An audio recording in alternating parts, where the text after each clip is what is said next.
I'll get it. I'm live. Can you also hand me the charger? No, because we need it. Go in my room. Mom's side has. Don't There you go. A little insight, everybody, into Life of Reynolds. So, yeah. So I'm gonna wait a second, and then I'll start talking. I hope our friends are having a good day today, Tracy and everyone else. And Kate are always here. Tracy's always the first person in the chat just about every week, but she had something come up. She's doing something with her dad. It's really nice. It's awesome. Good for her. Oh, John. Who's up there? John Lopez. So as soon as we hit like a critical mass, I'll just start jumping into this situation. I think when Marley comes on to these things. Oh, my girl, Marta Blubberfish. Have you ever looked up a blubberfish? I did. It's because when you look up her channel name, I think the first one that comes up is this like awful, gross image It's a fish. Yeah, it's really awful gross looking. It's like the most disgusting looking fish you ever saw. Where did she come up with that name? I don't know. She's weird. She is weird. She's her own person. She comes from us. Mm-hmm. Zebras have baby zebras. You know what I mean? Yeah. So let's jump in because I don't want to wait. So Jake, let's just do this. Let's say, Jake, you can start the podcast now. For those of you that don't know, this is also a podcast. Jake is the guy that makes it into a podcast every week. Every Monday, this goes up Monday morning, and then every Friday, there's like an old episode of me and someone else on there doing it. Marley, you are weird, and it is something that is amazing and magical and awesome too. So just if you've never been here before, my name is CJ Reynolds. I run this YouTube channel called Real Rap With Reynolds, and on Sundays we all meet here. Me and about 100 or so of my closest internet friends, and this idea is born out of the idea that Sundays are often the most terrifying day of the week for educators because they're trying to get ready for the week, and like maybe something happened last week, maybe something's coming up this week, and it's a lot for you. So me and all these folks in the chat try and create a safe space for you to show up and to figure out what it is to be a teacher in this time. And so when I'm on here, I'm the talking head, but a lot of your answers are going to come from these folks on the side because to be honest, education is a community activity. There's never like there's no one size fits all. There are no, folks that are out here being saviors. We are working as a community of educators trying to be the best teachers that we can be for the students, because education's only ever about students. So if you have a question, you can leave it in the side here. If you put Q or question in front of it, it makes it a little bit easier to see, but that's not necessary. Like if you forgot to do it, don't worry about it. It'll be cool. And if this isn't enough for you, I have a book right there. It's called Teach Your Class Off. You can pick it up on Barnes & Noble or Amazon. And if you can leave a review, that would be awesome. And if you want to buy them for your school, if your school is doing a book study, you can reach out to me. And if you, I don't know, whatever else you need, we're on all the social platforms and all that stuff. And, the idea here is is me just saying, look, I've been doing this for a minute. I think I know a few things, and then trying to share that and trying to build community and connect with people that help me to be a better teacher for the things that I'm not so good at. So are you ready? Mm-hmm. Let's just jump in. That was a long preamble. Today I have one of your hairs or Marley's hairs. Anyone that lives with anyone with long hair knows this plight of like, you just feel that phantom hair somewhere sometimes, or it's like in your shirt and you're just like, and then there it is. Oh snap! All my nonsense. I think I moved it. No, you didn't. Hales Teach? No, Timmy. All right. So Hales Teach will be next. Timmy is asking, what do you do to stay sharp over the summer? So Timmy, I think, this summer is going to be quite a bit different in any number of ways. I had a trip planned. Me and Marley were supposed to drive from where we live in New Jersey to California this summer and do a road trip because it's 21 years ago, I drove cross country by myself. So that was part of the idea. That's not going to happen now. And it's not even like I'd happily like sleep in a car or rent something that I could sleep in, but there's nowhere to go to the bathroom that everyone else isn't using the bathroom. So that got weird and I don't feel like figuring that out. So we're just going to postpone the trip. Really, it's funny because last summer I worked so much. So last summer we were building Upgrade Ed. I worked in ridiculous hours on that and the book and everything else that I was doing. So that was just a lot. And so this summer I'm going to shift that. I'm still going to work a lot, but my plan is to get up earlier and finish earlier so that I have time with my family. Or I can take time out of the chunk in the middle of the day and then just like, you know, to go to the beach or whatever, and then just come home and work after that. I like reading. I read a lot more in the summer. I take a lot of naps in the summer. I work out way more in the summer. And I just focus on my garden. I have this really little garden behind my house that is literally, yesterday I bought more plants, and it's like every single spot is taken in my yard because I have so many flowers back there. And that really fills me up in the summer. And then I can just reset. It usually takes about 2 weeks before I get out of like school mode, and I can just like that's not what I don't wake up with that feeling of like go, go, go, but I can wake up and have coffee in the morning. That takes longer. I just sit in the garden with my wife and I meditate and I pray, and I just am trying to fill myself up with goodness always so that I can expel as much energy as possible and help people as much as I can. What you got? Yeah, Hales teach? Oh yeah, but I lost it. What the hell?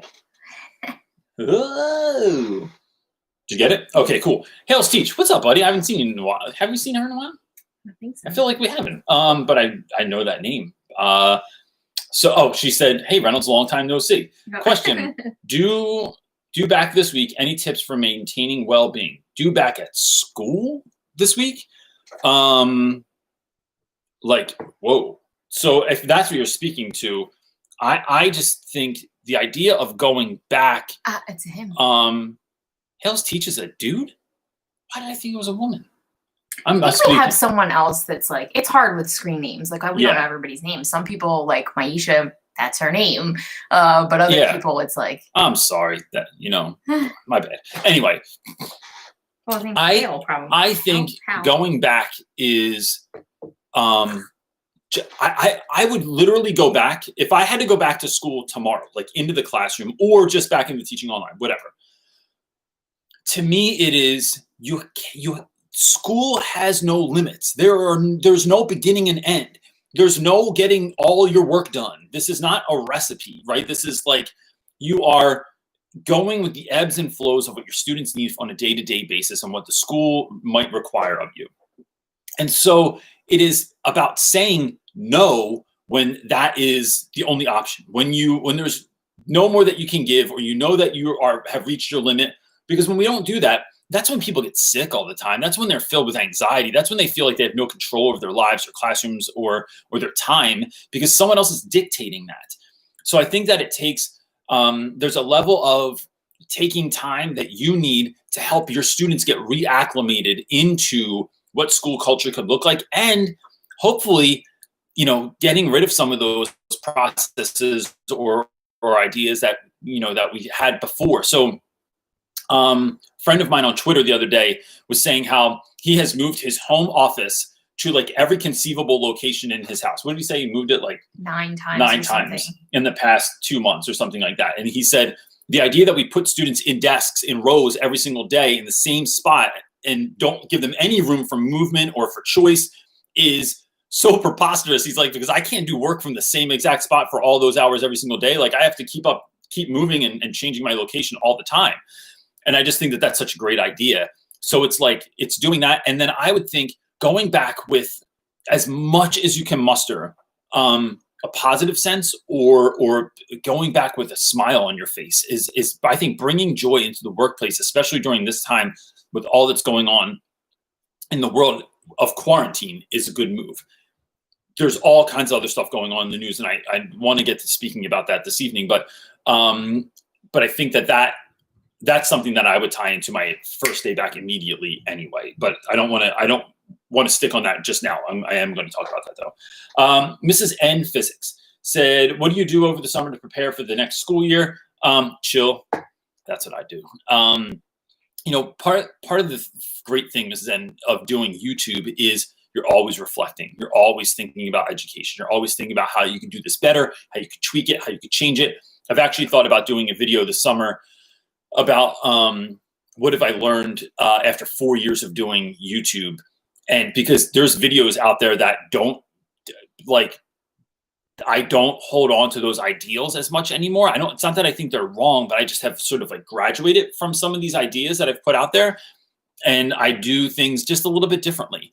And so that's something I've thought about doing this summer, to get ready for next year. We do have new curriculum happening next year, but the hard thing about where I teach is there's so much change every year. And next year, I'm not even at liberty to speak about this yet, but like there's so much change coming for our school that I'm not sure what I'm walking into next year. So it's hard to prepare for things that you don't know. So the thing that I can prepare is myself. That when I'm at my best, when I feel rested, when I feel centered, when I know why I'm doing what I'm doing, when I know what my mission is, when I know, when I can be my best self, then it doesn't really matter what the school changes. Because when I'm walking in, when I feel like I have some sauce, when I have something to show up with, when there's like a little bit of, I got the juice, then I could take anything. Like it just doesn't bother me. But there have been summers, like last summer, I just worked my butt off all summer, and I didn't feel like I went back at the beginning of the year with that same kind of juice. And so that's what I'm hoping is like putting in time to me, time to my family, and then that's going to help me get my mind right to be able to go back into school next year and do the best that I can for the students. Stephanie Henry is asking, how are you dealing with negative backlash from coworkers or admin about your relationship with students? I had a lot of jealousy and backlash. I was professional. I don't get so much. Yeah, I don't get this so much anymore. For those of you that have only been around for a minute, like I think that relationships are king. I think relationships are the building blocks for everything else for me. I know tons of teachers, that don't have strong relationships with students. But I don't know how to teach that way. To me, building relationships is knowing who students are, knowing where they come from, knowing their community, knowing their background, knowing what they're interested in, and then using those things to teach the student that's actually in front of you, not the student that you think is in front of you, or lumping all 14-year-olds together, or all kids from a certain part of the neighborhood together, or whatever. It's knowing who your students are on a level that you can use that to educate them, to connect with them, and to grow. Now, in the past, I've gotten a lot of crap from people because, because I think teachers all want to be the one. They want to be the one that the students like the most. And so I had a really, really interesting phone call this week with a teacher from Ron Clark Academy. And he reached out and we had this really great talk. And one of the things he was saying to me was, he said, when I was at my old school, I was a rock star. He said, now that I'm at the Ron Clark Academy, he said, everybody is a rock star. Like everyone teaches on 11 every day. And everyone's so humble that even though they're that teacher, no one is immune to a broom and a mop. Like if there's a mess, if there's something that needs to be cleaned up, something needs to be fixed, something needs to be done, everybody is, there's no like rock stars like that, where it's too, I don't do that sort of thing anymore. Everyone's part of this family. And I just thought that was so great. And although we all can't be a part of a school like that, or your school might not be like that. And I think that there are enough people probably in your school, even if that's one or two people, or if there aren't, at least online, that you are connecting with, and then you are being that community, that family, that oikos that is going to connect other folks to. And so, I'm lucky enough to be at a school where like myself and Cho and Yonkers and a number of other people that I've had on here before, Meeks and Stu, we are this sort of like group within a group, not excluding anyone else, but just kind of like naturally came together, and we get to celebrate that together. So I think that's the answer, is like, it's celebrating your joy. When people are jealous, invite them into the party, have them come to the party. You're doing something awesome in your classroom and someone's been dogging you. I think you would really love this speaker that's coming in, this project that we're doing, the presentations that the kids are doing today. You should come in and check it out. I think they would really love that. And then that's what's going to help you get over that hurdle. Erica Smith is asking, how do you structure your day when you are doing so many different projects? So that's a really great question. So this week, I have a lot going. Can I talk about what I have going on, or is that close to the chest? I don't know what they're doing with that. I wouldn't yet. Okay, so I'm working with a really a really great brand that I am creating videos for, which is why I like literally cannot. I do not have the time to make YouTube videos right now. I have all these videos made that I just haven't put out because I've been making videos for companies and they're paid. So it's like I have an enormous amount of work to do this week. Between I'm doing like a Zoom call tomorrow with some YouTubers and Instagrammers that we're going to talk about like some of the things that are taking place in the world right now with regards to race and education. I have podcasts that I'm on this week. I have videos that I have to make for other people. Still homeschooling our kids. School finishes up this week. So what that takes from me is today, after this podcast or after this show, is my wife and I sitting down and like meticulously planning out the week. And I'm also lucky enough to have someone like Edie who helps me out, who's my helper outer. And Edie has like makes spreadsheets for me of everything that's coming up in the week with regards to brand stuff, right? So like I know what videos I need to shoot at what time and on what day and when they need to be handed in and stuff. And so I just plan my Google Calendar like crazy. And then I even plan my kids into that when I have really busy weeks. So it's like if Brody wants to play Minecraft, today at 5 o'clock, we're playing Minecraft. We're going to go take a walk at this time. Like if I, on those weeks, I don't do this all the time, but on those weeks, I will plan those activities in to make sure that I'm meeting those needs. And then I also just make sure that I'm really taking care of myself. I'm drinking my nasty juice that my wife gives me. I'm making sure that I'm running, taking CBD oil before I go to sleep, like to maximize my amount of sleep. Like I'm really trying to dial it in, and that helps me to get the most done because I'm really caring for myself and I'm stepping back and looking at big picture and scheduling everything in. Jason is asking, can teachers safely have YouTube channels? I know you obviously have one, but I'd like to discuss topics like religion, politics, money, etc. will be okay as long as they stay legal. Thank you, Jason. I think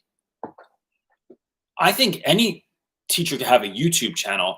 The question is, does your school let you film at school? So I am allowed, but I know other folks on YouTube are not allowed. There are people with sizable channels that their schools have told them that they're no longer allowed to film in school because the way they are sort of looking at it is that teachers are making money on school property or with students. And that can seem, especially if you have students in it, is it like, are you being opportunistic, right? And so I make sure that I communicate with all the families of any student that's on my channel. So everybody has a permission slip. And it's as simple as like, this is who I am. This is what I do. I do make money off of these videos. And to be fair, I wish I didn't have to monetize YouTube. I wish that could just be free. But the problem then is that YouTube doesn't push, the algorithm doesn't support your videos or push your videos if you don't monetize them because there's no incentive for them to push your stuff. Is the squirrel out there? Plight of the squirrels. Squirrels keep trying to get my bird feeders. They're taunting you right now because they know you can't get them. They're looking at me. They're like, it's 1 o'clock on Sunday. Let's get after it. So be mindful of that. If I do have students in it, or no matter what, I am always only ever about the students or about singing the praises of students. Even though I talk about real stuff that happens in school and things that are difficult or not easy or any number of things, I'm never like, I'm not on there to trash schools. I'm not on there to trash my admin or other teachers. I'm not on there to trash students. Like I've seen teachers make videos that are like, here's all the dumb crap that kids do every day. And it's like, if I'm a parent and I know a teacher is making videos like I'm making them, I would support them. If I knew someone was making videos that were dogging my kid or making fun of my kid, I'm not going to get behind that. So I think that those are just some things to be mindful of. Can I ask this though? What if he wanted to make a YouTube channel that wasn't teaching necessarily? Because he wants to talk about things that are like religion, politics, money. Go for it. Why not? Yeah, I would just make sure to not. Just don't let people know where you teach or something. Like you don't want your connection to be. It's like, look, teachers have many lives. Like I'm a teacher, but I'm also a dad. I'm also a business owner. I'm also a husband. I'm also a friend. I'm also like I love, gardening and Jesus and like there's all these other things that make me who I am. Teaching is just one aspect of it. So teaching doesn't get to dictate at all who I am in the rest of my life. It's just that, so I think that that's fine. Erica Smith is saying, Question, I'm trying to increase my tutoring. Has anyone had success with finding Facebook as a platform for tutoring? I don't know. I would say that's a really good question. I would ask in the Facebook group, because the Facebook group is all teachers. So if you go to our Facebook group, Real Rap With Reynolds Teacher Talk on Facebook, just answer like the 3 questions so we can let you in. But then you get in there and just ask people like how they've done it, when they've done it, like what does that look like? But that was probably the move right there. If I was tutoring, I'd for sure use one of those free platforms like Zoom or something like that, or Skype or something. But to connect with students, I think it's connecting with teachers that you know and seeing where the need is and then reaching out to those parents. So maybe even in the Facebook group, like asking, hey, does anyone know students or a school that might need this type of teacher to tutor this summer? That might be the move to go from there. I feel like tutoring is always word of mouth, all of it. Yeah. And I mean, that's how I would do it. It's always like who you know, who's looking for one. Like when we've ever looked for someone for our kids, it's always like reaching out to people that we know. Or like I was looking for like Wilson specific tutors. Like, so I obviously went to like Wilson. I called Wilson to see who was certified in that. And then I got a list of all the local people that were registered in my area. And then I called all those folks. But most of it, they had someone to vouch for them. So I think the other move is if you put it out there on like the Facebook group or something like that, now people have it in their head. Yeah. Now when someone brings it up, it's not just lost on you, but you hear like Tim was struggling with physics this year, and it's like, oh, actually, I know someone in my Facebook group that like is a cool person and they could do it, and that's probably what I would do as well.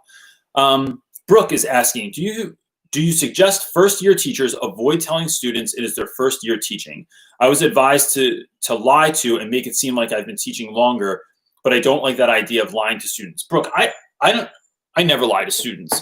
That being said, I didn't tell students it was my first year teaching. It just didn't come up. Like I just didn't address the situation. And now I think that could change if I was teaching younger kids, maybe. But because I was teaching high school kids, I didn't want them to get the sense of like, oh, this guy's a punk. Like we could get over on him or something, because that's what would be going through my head if I was still in high school. So I would just, I would take it a different route and just maybe not address it. And it's your first year at this school, right? Not lying. But if you really feel like that's, I think more than anything, most of the time, we should just go with our instincts, that your instincts are so strong. And it always makes me think back to, and I've shared this a ton of times, and although this isn't a mother question, my wife's instincts when it came to our children are so spot on. At this point, when she's like, what do you think about doing this with the kids? And I'm just like, yeah, if you're feeling that, then that's what we should do. And anytime I've really fallen back on my instincts, I just think that's the move. Most of those decisions that they tell you in college, right? When they say don't smile till November, don't tell them it's your first year, and anything like that are based in fear. And I'm just not about living in fear. Like if you want to tell your students, go with it, but you got to own it, right? So like, it's my first year and I'm stoked. It's my first year and I can't wait to try stuff. It's my first year. And if you make a mistake, checking yourself and going, you know what? That wasn't cool. I'm learning how to do this as we go. I kind of know it in theory, but it's my first time in 4th grade also. And figuring that out like as you go and being vocal about it and letting that transparency happen, I think is a good move. I think that's probably how I would handle that situation. Stephen is asking, any best practice to end your class? Like last class of academic year, thanks so much. So Stephen, I've done a bunch of different stuff. It just so happens that this year is so problematic because we're doing distance learning. So I don't see my students. So it's tough to figure out like, what should I do? Like, I don't know how to end this year. One of the ways I do it with seniors is, and I was just packaging these up last week because I got to deliver them soon, is all of the students write themselves a letter in the beginning of the year, that of the first day of freshman year, and then I give them back to them at graduation. But our graduation's not till August. I'm not sure if everyone can make it. I'm not sure if I'll have the chance to see everyone, if I have a chance to interact with everyone. So I am delivering those letters to the school. And when the students go to pick up their cap and gown and their yearbook, those letters will be there also in their yearbook to surprise them. So that being said, I've done awards at the end of the year. I do weird awards. So it's like, you know, what I try to do is like shout out kids that don't typically get shouted out, right? So you are celebrating kids that are not on the honor roll, that have gotten in trouble a lot this year, that are flying under the radar, are really quiet, are introverted. They don't make a lot of noise about themselves. And so it's about celebrating those students. But but for this year, I'm still trying to figure that out as we go forward. I think anything you can do, I'll say this, I'm learning that anything we can do to let students know that we're still thinking about them, that they still matter to us, is the win, especially in the time of COVID, especially in the time of all this kind of this explosion of protesting and social justice that's happening right now. To let kids know, I care about you, I see you, and I want to know that you're doing well. Anything you can do like that. It could be send a card, it could be send, you know, a video to students that's like a 1-minute video to all your kids or something like that. I think that would be just as much. It is not the gift, it's the intention behind the gift during this time, I think, is what's really important. Miss Warren is asking, how do you handle having to teach really boring content? Oh, man. So I hear you. There's 2 ways to do it. I think you either let kids know, look, I got to do this. So we do this thing at school called Think Circuit. And I don't really love Think Circuit. I don't think that it is. I think for some of my classes, it's fine. For my students that are reading and writing on a much lower level, it is a big struggle for them because it's like, here's 9th grade content and we're going to, make sure that you get it. And then they just start skipping and cheating. And it's like all the things I don't want them to do because I'm not giving them work that they can actually is going to stretch them and they can achieve something that's achievable to them. But instead it's putting everybody on the pull-up bar and say, do 50 pull-ups. And there's kids going, I could do 5. And we're going, nah, bro, I want 50. And instead going like, well, can you do 6 or 5.5? And then we're like growing like that. But instead we're like, nah, it's 50. So when I have to do that, I let the kids know, like, look, I don't love that we're doing this. I see what the school thinks about it. I see the importance that they think it has. And it makes sense to me. I just don't think we're doing it the right way. Let's do this together. Let's get through this together. And it's going to take this much time, this many weeks, this many days. And we're going to do it together. And then packing something fun or interesting or cool in the beginning, something fun, interesting in the middle as a break, and then ending class on a great way. So maybe that's karaoke. Maybe that's some dumb game in the middle of class. Maybe that's something silly or funny or like, that's what I love about, what was that thing that our kids used to do in class that they just got up and danced? Go Noodle? Is that what it is? Like, I just thought that was so, does anyone know what this is? My kids have been doing this in school. And like everyone ended up singing and dancing. And I'm like, bro, we're playing Go Noodle to 9th graders, right? Like it was like, and everyone was having it in class because they thought it was the best. So that's one way. The other way is make it fun. Find a way to make it fun no matter what it is. Because I think that there is a fun way to like, look, you could go to a museum about anything and they either make it suck and it's boring or it's awesome. You can go to the woods with someone and it's either boring or you have a friend that's a scientist that sees and knows weird stuff and like fun facts about things. Like I used to think teaching Shakespeare was super boring, but then I found a way to connect it to my students' lives. And I found out all of this weird stuff about Shakespeare and about that time and about the play and about things that were like oddities that just made it more fun. So I think it's like, if this had to be interesting, how could you dial it up? I think any wedding, any party, anything you do has the potential to suck. How can you make it go from here to here by just implementing something that's interesting in the midst of it? Judy Lopez is asking, is it normal for a new teacher to feel like they are not fully knowledgeable in their content? Sorry, not sure if you got my first message. I guess we didn't. No, I didn't see it. Sorry. Okay.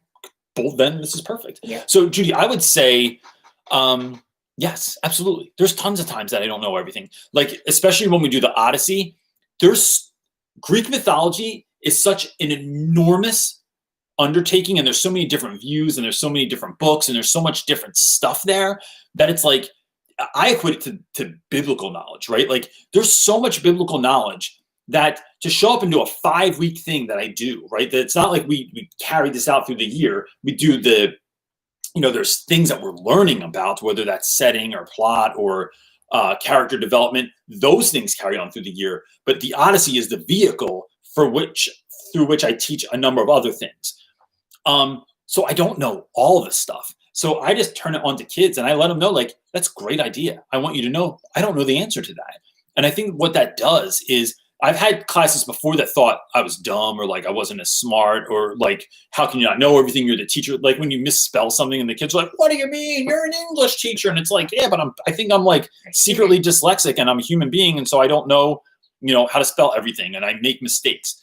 It's owning those mistakes. It's feeling like there is room to grow, but then growing.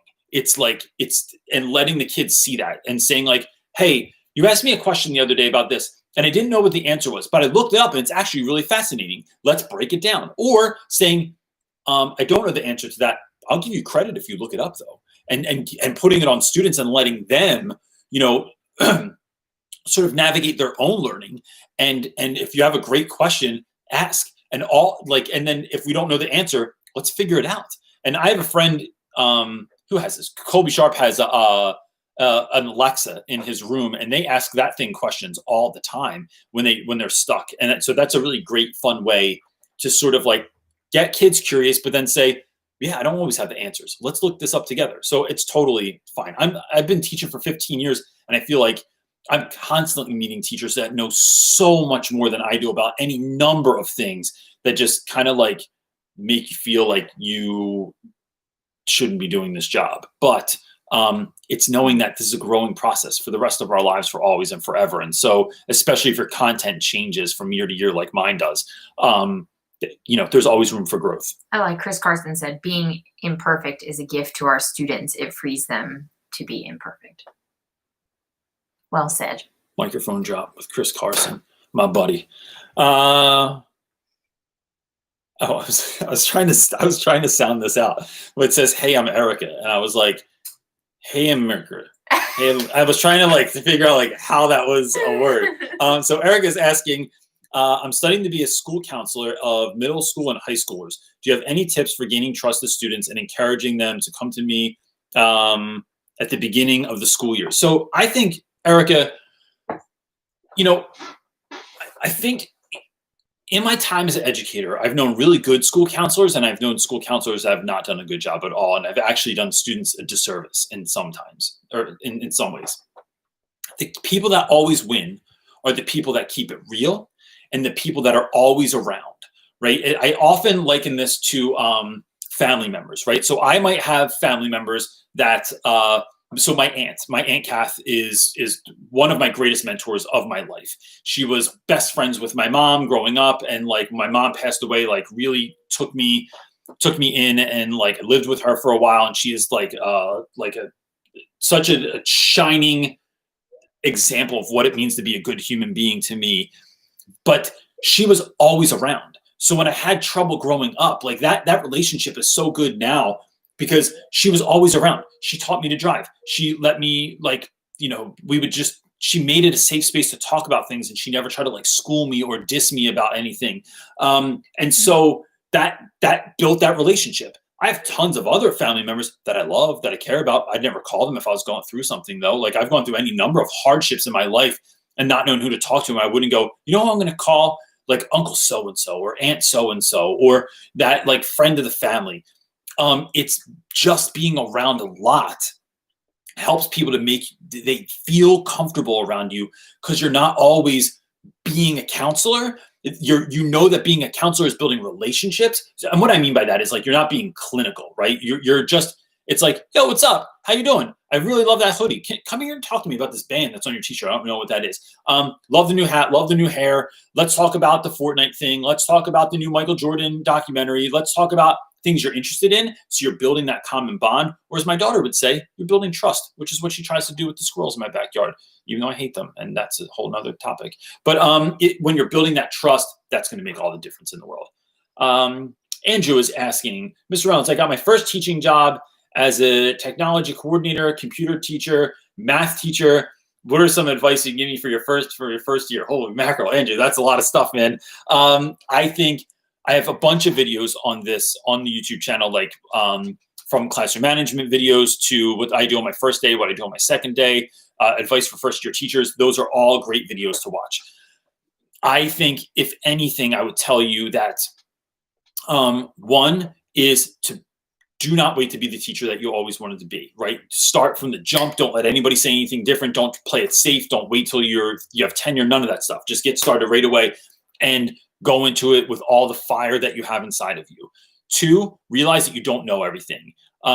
So getting to know your content, getting to know your students, getting to know the community in which you teach. So don't I often see people too much, they like sort of helicopter in and then they leave the neighborhood and they go back to their world. It's getting to know the neighborhood, getting to know the people, getting to know the community with which you are becoming a part of. I think that those three things will really set you up nicely. And then, learning that if you fail, if you screw up, if you don't do a good job, bro, it's all right. We all are doing this all the time. You just get better at failing. You just get better at learning the lesson faster. There's a guy, Tim something, that I follow on Instagram that I really like. And he says he's always trying to fail fast. He wants to get to that place because if you think about weightlifting, 2 exercise references this evening. Think about weightlifting. If you can do, I don't know, a set of 10 pull-ups. Let's go back to pull-ups again. The first 9, no, they don't matter.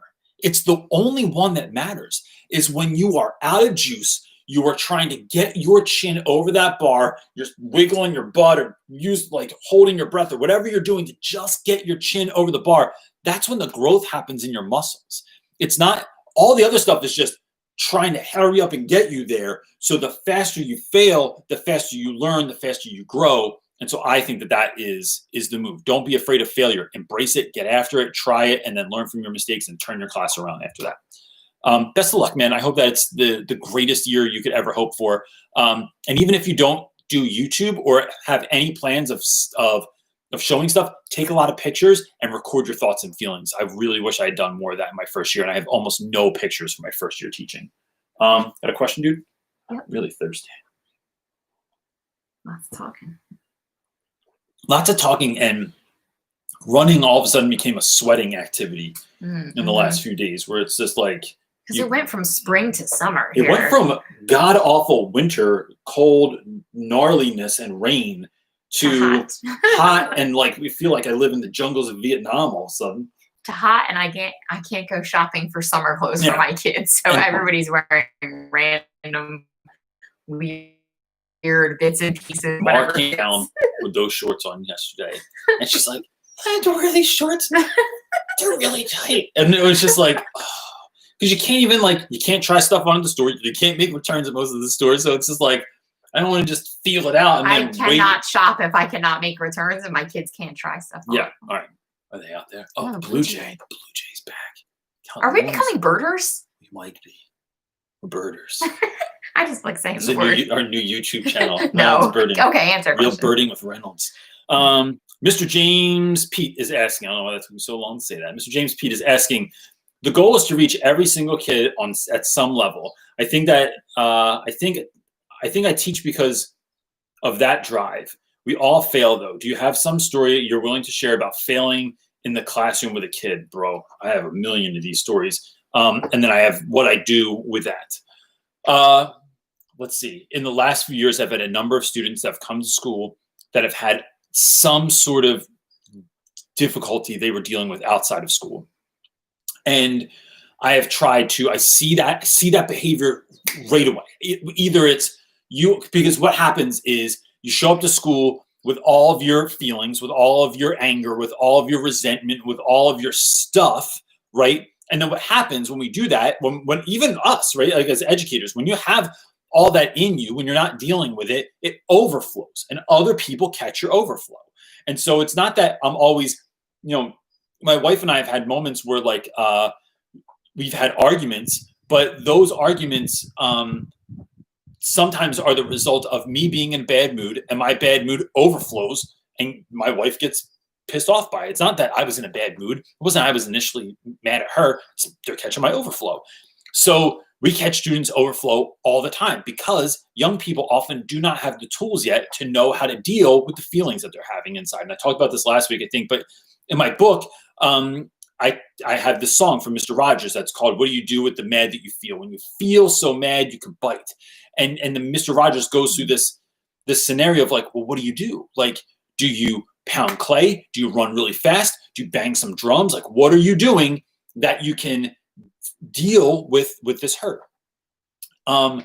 Sometimes though, for whatever reason, even though I try all the tricks I have in my bag, I tried all the strategies that I've learned. I've tried everything from building relationships to getting to know the kid, getting to know the family, getting to know where they come from, getting to know them on an after school level, before school level, changing the work around so that it's really dialed into the type of learner that they have, that I still cannot do it.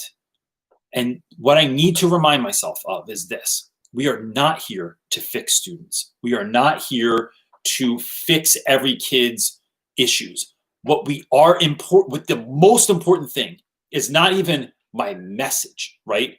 It's that the kid gets the love, care, attention. They get the message from someone. And so if I can't do it, what I need to do as a teacher is find someone, or this becomes my mission, is find someone that will be able to connect with that student. Because that's the move, right? Is that when we talk about being saviors, right? So like if you are a teacher that's trying to be a savior, go into a community, into a classroom, and you want to be the one, what that does, the problem with that is, in one of the many problems with that, we'll say, is that you are putting it all on you. And you're not making it about the student, you're making it about you. And so when we make it about the students, we will reach out to another teacher, we'll reach out to a community member, someone on the staff, someone that they had before. And you are then connecting with that person and saying, look, so-and-so is having a really difficult time in my class. I'm trying all of these different strategies and nothing's working. I need someone to try and connect, because I see the trajectory of this child is that they are not growing and doing well and becoming a better version of themselves. What they're doing is they're on a slope downwards. And so what can we do as a community to help lift this child up? And that is the move. And so when I've not had times when I've tried, when there's been times when I've tried everything I can think of, it's being able to humble myself. It's being able to reach out for help, to be vulnerable, and to say, hey, look, so for instance, I've had students, I will say 2 years ago, there's a number of students in mind when I was teaching with my co-teacher, Mr. Fines, who's still a teacher at my school. He's a really, really great dude. And although we're very similar in a number of ways, we're very different in some ways also. And there were certain kids that I'd be like, yo, when we do testing today, and you pull a small group to go out and test together, I know these guys don't have IEPs or 504s or anything, but could you include these dudes? Because I see how you get down with them, and I realize that that's a strength of yours, but that requires me to say, I'm not so good at this. That student is not someone I connect with. Doesn't mean I stop trying. You never, ever, ever, ever give up on a kid, right? But you are trying anything that you can to help that kid get connected. And so I think that's the long answer to that short question. Aretha Brown. She said, don't take it personal when you fail. Yeah, Aretha Brown is saying, don't take it personal when you fail. 100%, right? Because it was never about you anyway. None of this is ever about us. It is not, Father Greg Boyle says something to the effect of we don't go to communities to save people, fix people, or serve people. We go there to get fixed. We go there to school. My students have taught me more about what it's like to be a real human being, what it's about to be empathetic, what it's about to be a white man, and all of my privilege and all the stuff that comes along with that, than I've ever been able to probably teach kids. And so it's showing up and being able to fail, and then dust yourself off, not take it personal, like she said it, and then figuring out what you have to do, and then always keeping it so that the kids are always what is the focus. Sticking with sixth is asking, do you have any experience, advice for self-contained ninth grade class, I don't want to feel like an elementary school. So, okay. I think, do you have any experience? Yes. You've never really been in a contained room per se, but you have had classes that are geared towards special. I've had a lot of co-taught classes that are either students that are performing below grade level, as says, whatever test they're taking, or kids that are behavioral problems that I get to just lump into that group, right? Because it's like, even if you're an honor student, but you don't act honor, sometimes you just get thrown into your classroom anyway, which makes it really difficult. To me, it is, gosh, there's 100 things to say about this, really. But I would say, it's identifying, it's knowing who you're teaching and not wishing they were any different, not wishing they were any better, not wishing anything. It's about being real with who's in front of you in class. It's about figuring out ways that, oftentimes the students that are in those classes, especially in Philadelphia, I think, I've had students, gosh, I'm really struggling with this because there's so much to say about it. Let me say this. I have a student that's about to graduate this year. That student went through the Catholic school system in Philadelphia, and in which every school that he was in did not service any of his needs. There were no special education needs. He never had a IP meeting. He never had an IP. He never had a self-contained classroom. There were no small group classes for him to be a part of. And it really, really hurt him. To the point where I remember his mother crying the first day that we had an IP meeting for him. And she was so thankful to finally be getting services for her student in ninth grade that he had never had before. And the way we helped that child to grow was by not giving him ninth grade reading level stuff when he's in a second grade reading level. It was giving him stuff where he was, like meeting him where he was and then bringing him up to where he needed to be. It was not sticking to the textbook. It was not sticking to the novels. It was like, oh, we're reading the Odyssey? Bro, I got you the graphic novel of it. Oh, we're reading Of Mice and Men? Let's read the play of it together and get excited about this. So we're doing this together. It was not reading Lord of the Flies. You didn't have to read the book, but you could listen to the audio book and you could read along if you want, or just listen to it. It's what it is dialing into the actual needs of your students. And I think that when students see us actually like trying to take them from here to here, not based on the Common Core, not based on the curriculum, not based on the school policy, but on who they are and what they're about and what they like, then you're moving the needle from here to here, but you're teaching through the lens of something that the kids care about. You're willing to start where they actually are, not being like, oh my gosh, why are we reading this and it's taking so long, or this kid struggles so much. Yeah, bro, because you're asking kids to do 10 pull-ups when they can do one. Like, let them do one, put a box on their feet, let them do half a pull-up and do 5 of them and build some confidence.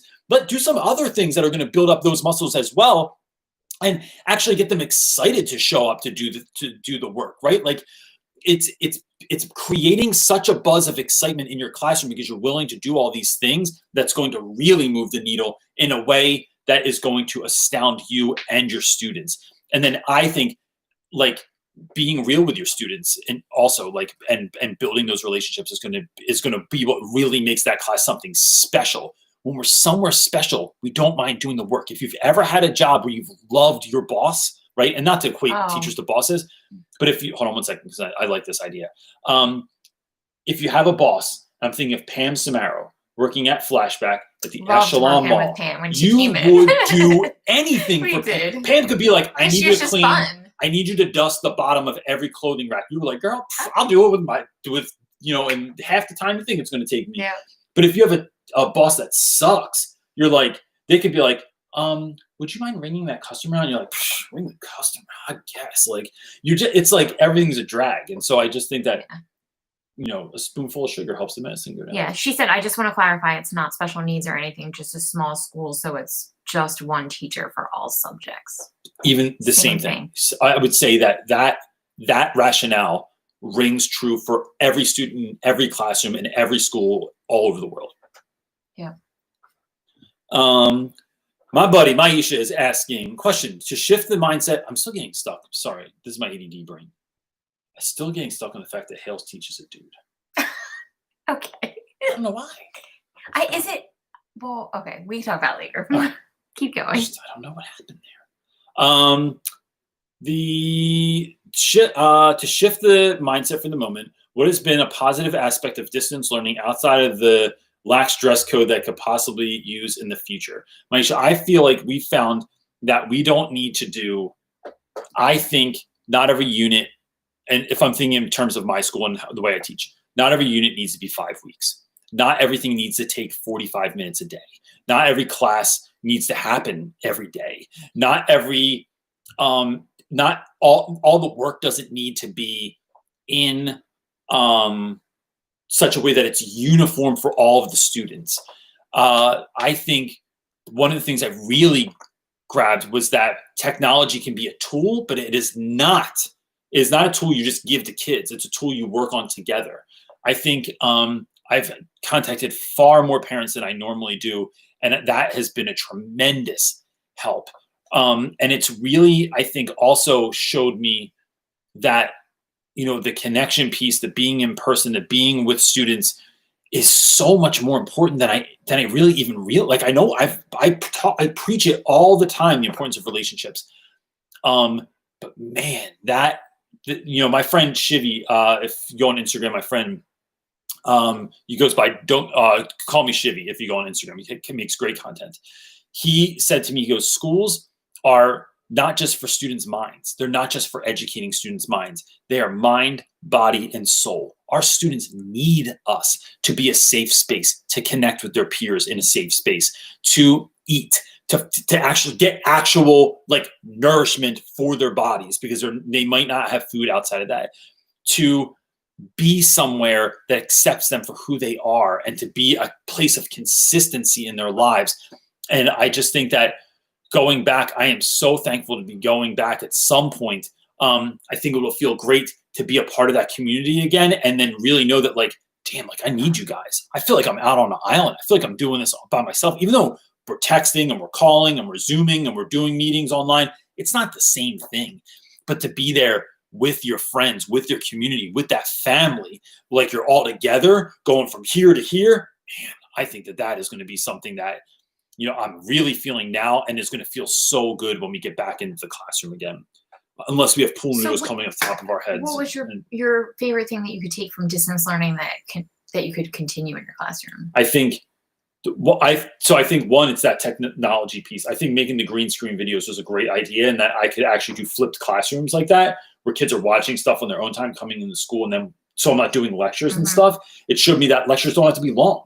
Those videos, I talk for no more than 3 minutes on something that I'd spend 30 to 20 minutes talking about in class, or doing something where I'm intermittently talking about something. It's make it fun, make it interesting, make a video, put it up, sit back with your kids, watch it for 3 minutes, and then I always like the discussion part in class. I could not stand lectures. Yeah. I wish they were really short and we had more time to actually talk something through. But that's how I work. I never made that stuff before, right? Yeah. No. And then it's not so much things that I'm going to change, but it's things I'm going to double and triple down on when I get back, that I'm damn, that's why this is important. I didn't know, because I've been so up in it the whole time, that sometimes it takes stepping back, as Leonardo da Vinci said, stepping back and sometimes getting a picture of the sense of the whole thing, and then going back and handling your business. Cassie is asking, I've been reading your book. Awesome. Thank you very much. How do you defend yourself to students and parents when they take only a limited number of students on a field trip experience? How do you connect your trip to your content? So Cassie, the trip isn't always based on content. But I try not to do trips that are not based in content during school time. So, going up and meeting Mac Primo or Luigi, or going to Gary Vee, I try to make that either an after school thing or an on the weekend thing as much as possible. What I'm trying to do is, even if that is during school and it's not based in content, it is trying to provide a level of equity for my students in that, when we talk about equity in terms of class trips, there are schools that get to go like to friggin' Jamaica or to the desert or the actual jungle to learn about stuff and do things. And there are opportunities there because maybe there's a booster club or there's the PTA or, there was some kind of fundraiser. And for those of us that don't have those things, right, you need to make something from nothing. So I find these opportunities and I do what I got to do to get us on them. And so it's about creating equity and creating experiences for our students, because if we realize that oftentimes if our students see it, they can be it. If they see someone that looks like them, that comes from has a similar story as they do, comes from a similar place that they do, and they see them doing something, as in the case of the Gary Vee story in the book, they can make the jump then, right? Because it's not always the message, it's the messenger. And so we are creating opportunities for our students to do things like that. The reason I don't take students all students on trips is I think that it's too much. I don't in my experience, taking the entire 9th grade on a trip is problematic for any number of reasons. Part of that is not all the teachers know how to take students on a trip, right? Like I hold my students to a very high caliber when we're on a trip. I want you to know that you are not just representing yourself, but you're representing your school, your community, your family. And when you act out of pocket when I'm not there, or like when I have to babysit you, this becomes an issue. So I want to take students that I never have to babysit. Now that does not mean I take all kids that are A's or kids that are in honors or kids that never get in trouble. It's a mixture, but it's like I'm trying to like sort of DJ this situation where I'm trying to get the right mix of kids to go on a specific class trip.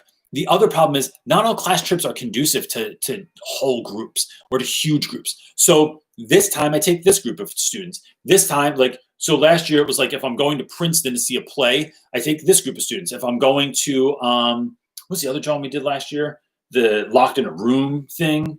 Like a escape room. Escape room. I took a different group of students. I'm not going to take students on that trip that are claustrophobic, that are going to get bored, that are going to get angry and start, pulling things off the wall. You have to figure out what trip is for the right kid. But that's why I take so many trips in a year and have so many people come and visit and have so many Skype calls, because I'm trying to create equal opportunity for all students. I want all kids to go on a trip. It's just not every trip is good for every student. And having 130 people out somewhere at any given time is just like, that really limits your number of experiences, and it just makes it lame, because I just can't. I want to be able to connect. I want to be able to build memories. I want to be able to build excitement around it, and that just can't happen with that many students, in my experience.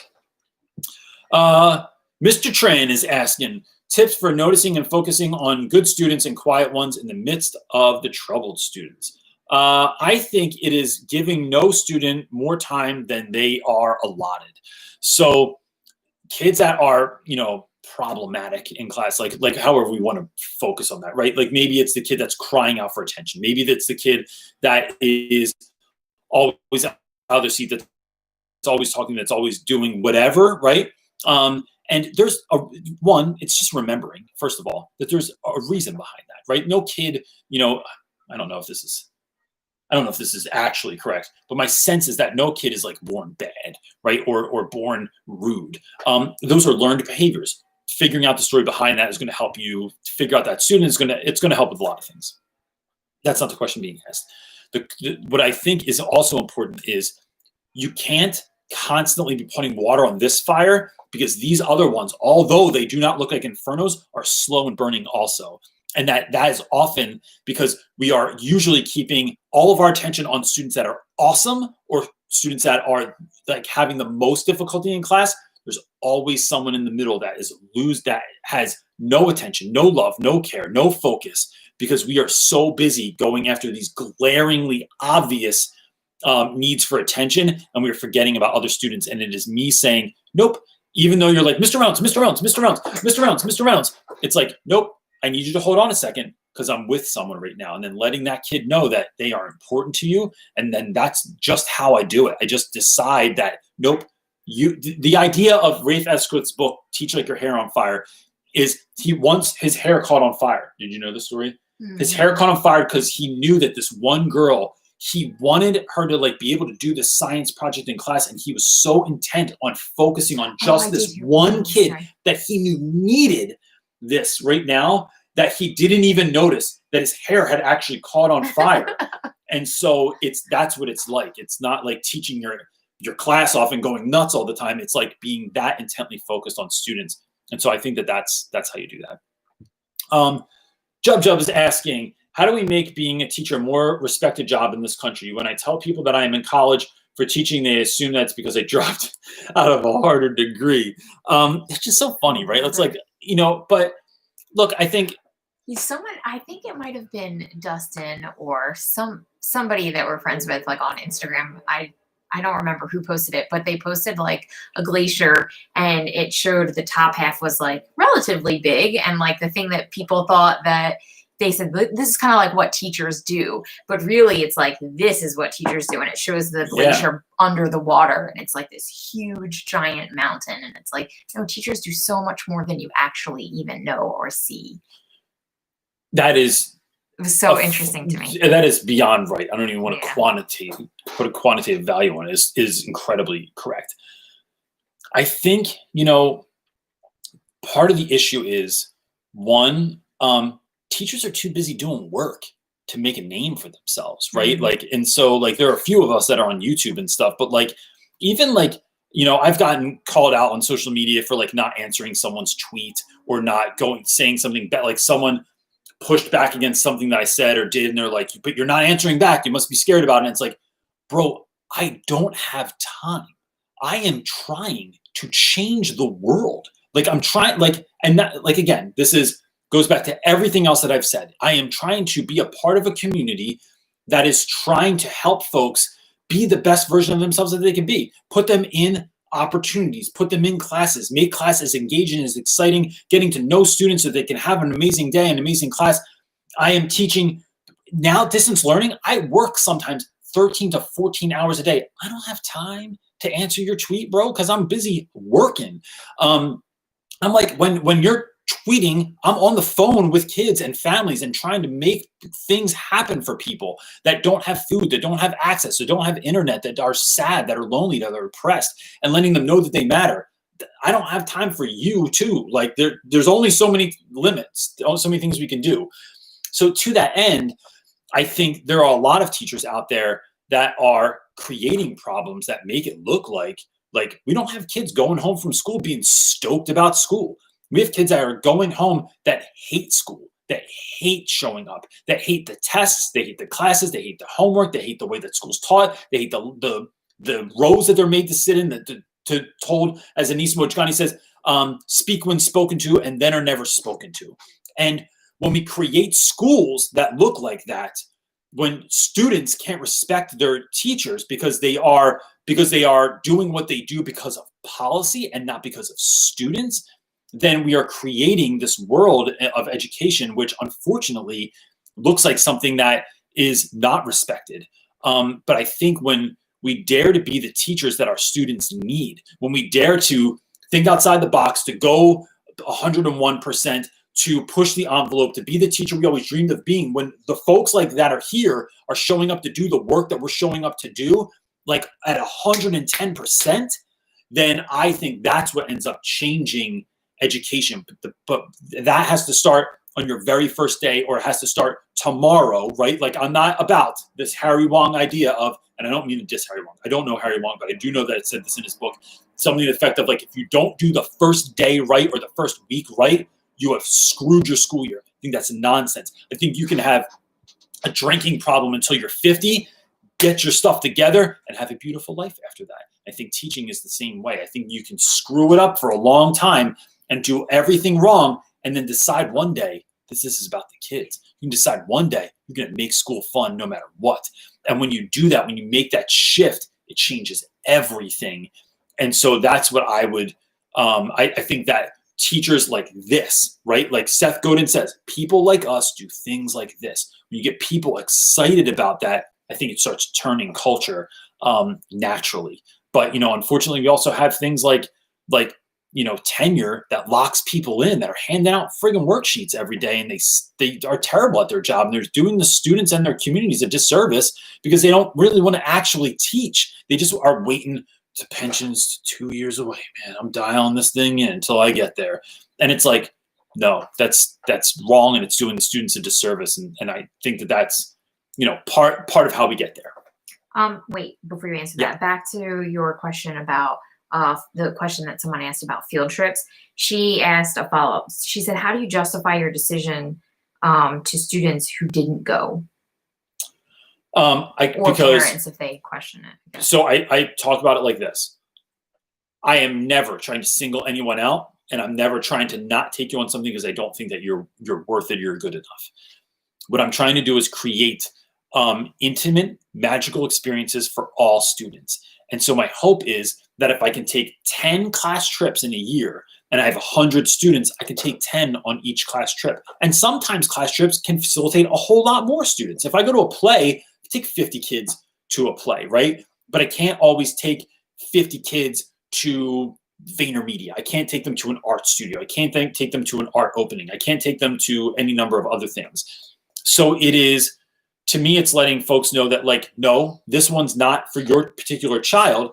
And it is, but something is coming up that I want your student to experience. But it's like, I just think, and I think that goes over well, because what you're doing, what you're reminding parents of, and I think that this is not communicated by teachers enough.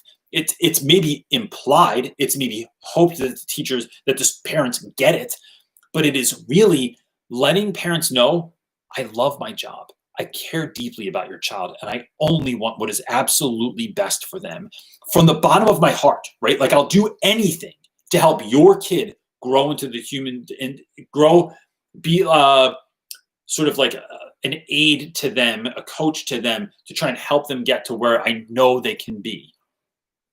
When you communicate that to parents, it means the world. And so it is not me being clinical. It's not being too teachery. It's me having an honest conversation with parents and saying, oh yeah, well, we couldn't take as many people on this trip, and this is why.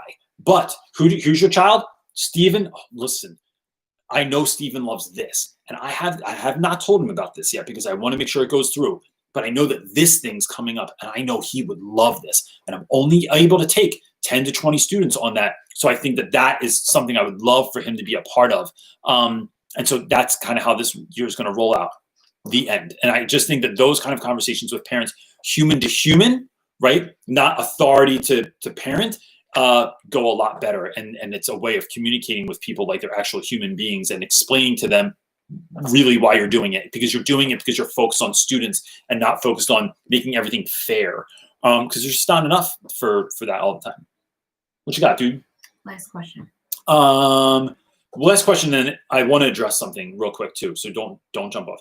Oh gosh, I apologize so much that I'm going to probably say your name wrong.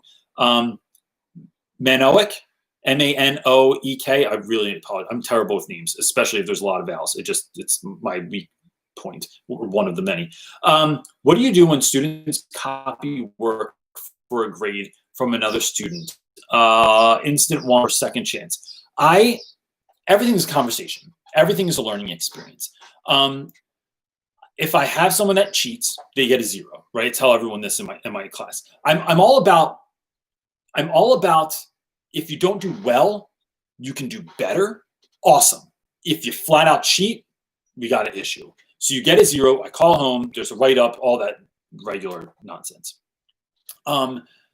More than anything, I don't suspect that that's going to solve my issue, though. I think kids are going to try and become more resourceful when cheating. So what I want to do is talk to kids about why I think cheating is an issue, why I think cheating in my class is an issue, why I think that they need to self-advocate better, I think that we need to work on a way that's going to help them to do better. Because why did you cheat? Did you cheat because you didn't know? Did you cheat because you didn't pay attention? Did you cheat because this was an assignment that didn't really push you in a way or excite you in a way or get you moving in a way or talk to your specific type of like learning capabilities? Like, what was it that made this happen? And then talking about the importance of not cheating in life, because life, look, I think there's two things, as Ray Vesquith would say, it's like be nice and work hard are like two of the things that are really going to get you somewhere, but cheating is not working hard. So let's talk about that.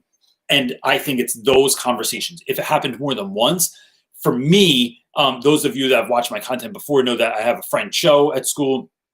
Cho is the grade level dean. And even before that, she was just head of the, not just, but she was head of the science department. She's someone that has a lot of gravity in her. Or before that was my friend, Nicholas Pascal, or my friend, Noah Tennant, or someone that I'm connected with in school that I can then sit down with a child, because I realize that the message is not making it from this messenger to that person. So I need to call in help, call in backup to get somebody that's going to help me communicate this to the child. And then that usually works. Like I usually don't have like massive amounts of cheating after that.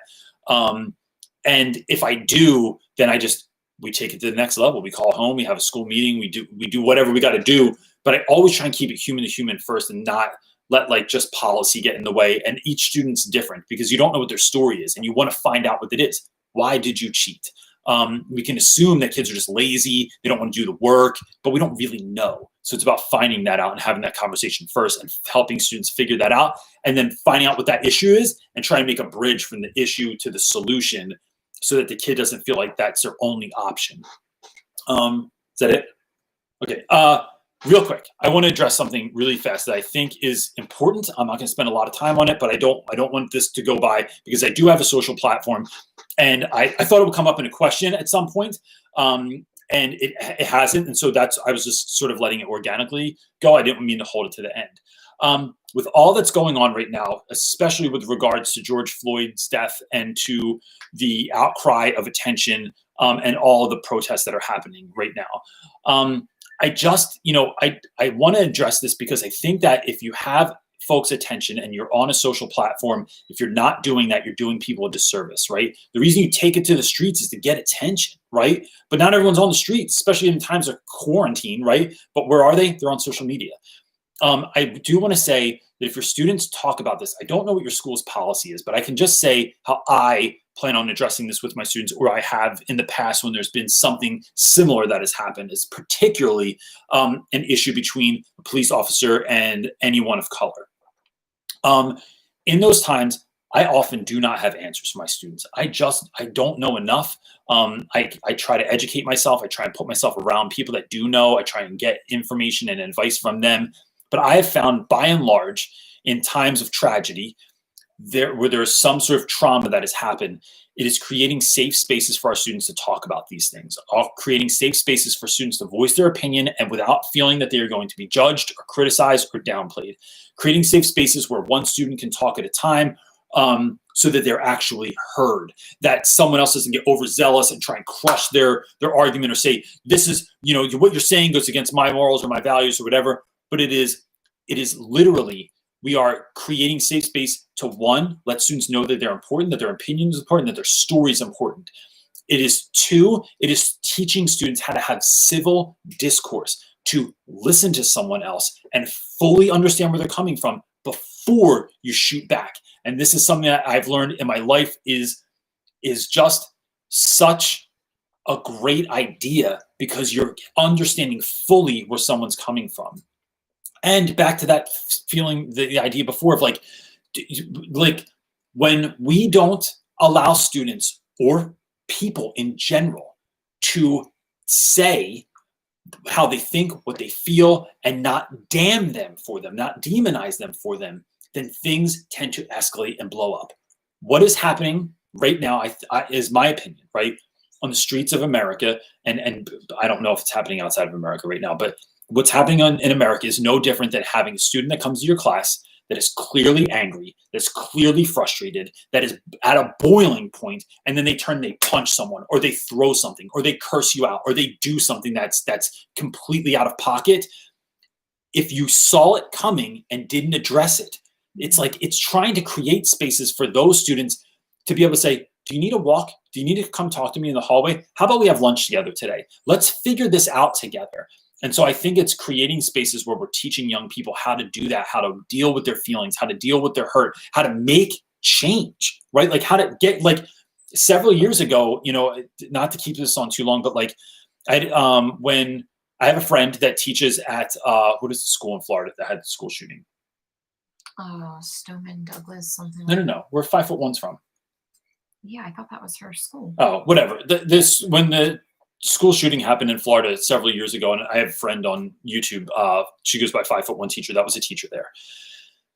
When that happened, it was a tragic event, right? Anytime anyone's killed, it's a really tragic event. But like it is particularly difficult when young people are involved. To me, it just hits me in a way. We lost 2 students that year to gun violence. One student tried to save his sister who was being abused by her boyfriend, went in to get her out and was shot and killed. And then another student that was in the wrong place on wrong time on Easter, standing on the street. There was a drive-by shooting. He got shot and was killed. When we all did the walkout for the school in Florida, we participated in that. And as we were walking around and the students were being a part of that, one of my students stopped me and he said, you know, Reynolds, I can't help but think that we lost 2 of our own this year. Not just 2 people that were from the community, like 2 people that were from our school, our friends, our homies, the people that are the closest to us. And we didn't do anything for them. Like we didn't have a walkout. We didn't have a night. We didn't have a memorial. Like, and the school does little things, right? They do address the situation. But, you know, it is about talking to our students about why this is so important. Why is this particular instance bringing up so much in so many people? And when we create access, we create spaces for our students to talk about these things. I just think that it is doing them such a service because, like I always say, it is not your advice. It is your attention that matters. I did not grow up young and Black. I don't know what it is like to come from an immigrant family. I don't know what it's like to grow up in a neighborhood where I have to live in a particular way to be able to survive. I don't know that. But what I can do is show up and care. What I can do is educate myself on what's happening right now and wonder, not demonize people for what they're doing, but say, what is happening? How can I learn more about what's going on?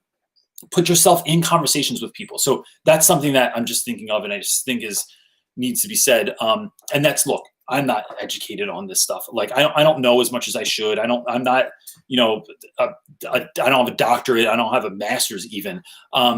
But I have heart and I teach and I care about my students. And I just think that I'm trying to do the best that I can do with the people around me that are trying to do similar work.